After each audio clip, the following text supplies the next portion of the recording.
उत्तराखंड की राह पर जाने से बचा हिमाचल, प्रदेश की जनता बनी देश के लिए मिसाल।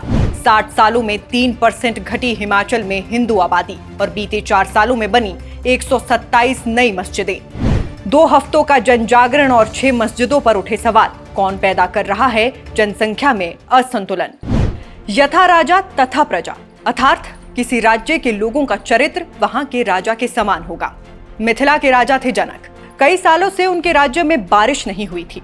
पुरोहितों ने सलाह दी कि राजन, आप स्वयं खेतों में हल चलाएं, खेती करें और इंद्रदेव की पूजा करें।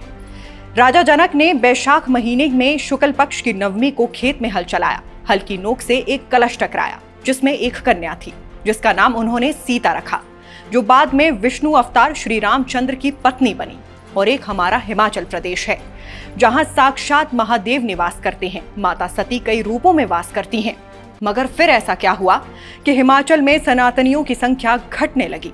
मुगलों के दौर में जिस पवित्र भूमि पर एक भी मस्जिद नहीं बन पाई, वहां आज 520 मस्जिदें हैं। पिछली 4 साल में 127 मस्जिदें बनी हैं।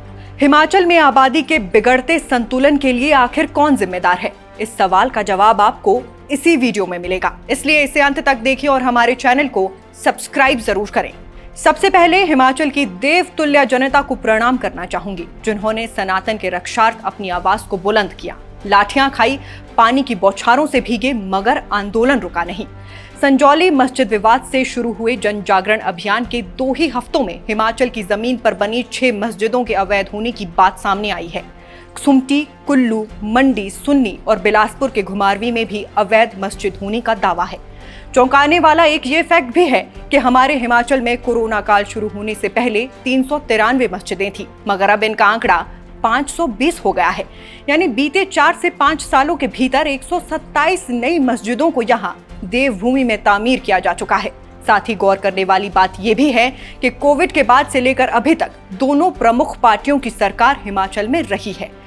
भाजपा नेताओं पर भी मस्जिद बनाने में सहयोग करने का आरोप कांग्रेस ने लगाया है, तो वहीं कांग्रेस पर भी आरोप लगे हैं, जिससे स्पष्ट होता है कि आज के लोकतांत्रिक दौर में सत्ता की कोई विचारधारा नहीं होती है। जैसे अनंत काल में जाकर समानांतर रेखाएं मिल जाती हैं, वैसे ही सत्ता तक पहुंचकर राजनीतिक दलों की विचारधारा भी मिलकर एक हो जाती है। हमारे प्रदेश में लगातार नई मस्जिदों का निर्माण हो रहा है और बीते 10 से 12 वर्षों में मुस्लिम समुदाय के लोगों की आबादी बहुत अधिक तेजी से बढ़ी है, जबकि हिंदू समुदाय की आबादी में करीब 3% की गिरावट देखने को मिली है। इस बात को आप इन आंकड़ों से समझ सकते हैं। देश आजाद होने के बाद करवाई गई पहली जनगणना के अनुसार हिमाचल प्रदेश में हिंदुओं की आबादी 98.14% थी, मगर साल 2011 की जनगणना में हिंदू आबादी का प्रतिशत करीब 3% घटकर 95.2% हो गया। इन आंकड़ों को देखकर कक्षा 5वीं में पढ़ने वाला छात्र भी ये बात समझ सकता है कि हिमाचल में अन्य समुदाय के लोगों की आबादी में बड़ा इजाफा हुआ है। और ध्यान देने वाली बात यह भी है कि ये साल 2011 का आंकड़ा है, क्योंकि उसके बाद से जनगणना हुई ही नहीं। बहरहाल, अब अगर हम अपने पड़ोसी राज्य उत्तराखंड से हिमाचल की तुलना करें तो हमारी स्थिति फिर भी ठीक है। हिमाचल की तरह उत्तराखंड में भू कानून न होने के कारण हमारे पड़ोसी पहाड़ी राज्य में जनसंख्या का बड़ा असंतुलन देखने को मिल रहा है।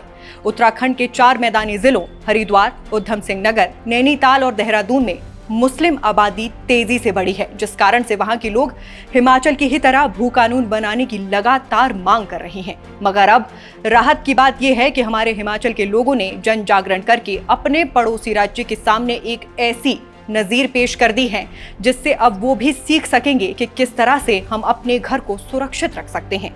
बाकी अनीतियों और अव्यवस्थाओं के विरुद्ध एक सशक्त आवाज बनने के लिए हिमाचल के सभी मूल निवासियों को हृदयतल से बधाई।